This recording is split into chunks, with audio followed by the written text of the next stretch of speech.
basic deck for 100 is made of 8 parallel longitudinal sills, which are about 5 by 12 inches in cross section.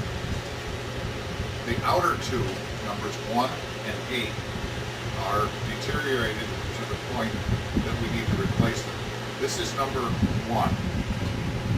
As you can see, it's all rotted out on the top, and then for 10 feet along the inside of it, supporting the cab, was another block of southern yellow pine, about 5 by 8 inches, and we're going to replace that. The two pieces were held together by carriage bolts, 5/8 by 11 inches long, with a fairly high head. This is not the common shape of carriage bolt now. We're replacing these with new carriage bolts, but we will weld up a head on here that's of that high cross section and keep the same square nuts on the inside. Okay. Right. We're looking at sill number 1 of 8 cross sills, 30 feet long, 5 by 12 inches, southern yellow pine. The really significant part of this is that this is old growth pine, which was 100 years old or more when the locomotive was built.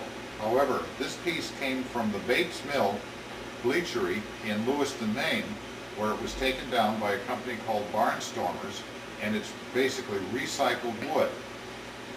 We could not have salvaged the original because it was just totally rotted. We possibly could have had this made out of what they call glue lam, where they would have just glued a whole bunch of pieces together, and that would have been all right. But we had the opportunity, and we decided we would be as historically accurate as we could, and went for material which was virtually the same as what the locomotive was built at.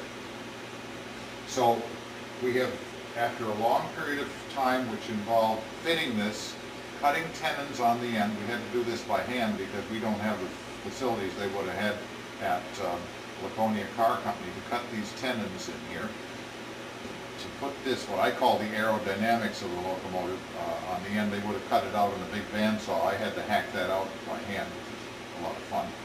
And notching this so it can fit over the bolster. This piece is now ready to be installed.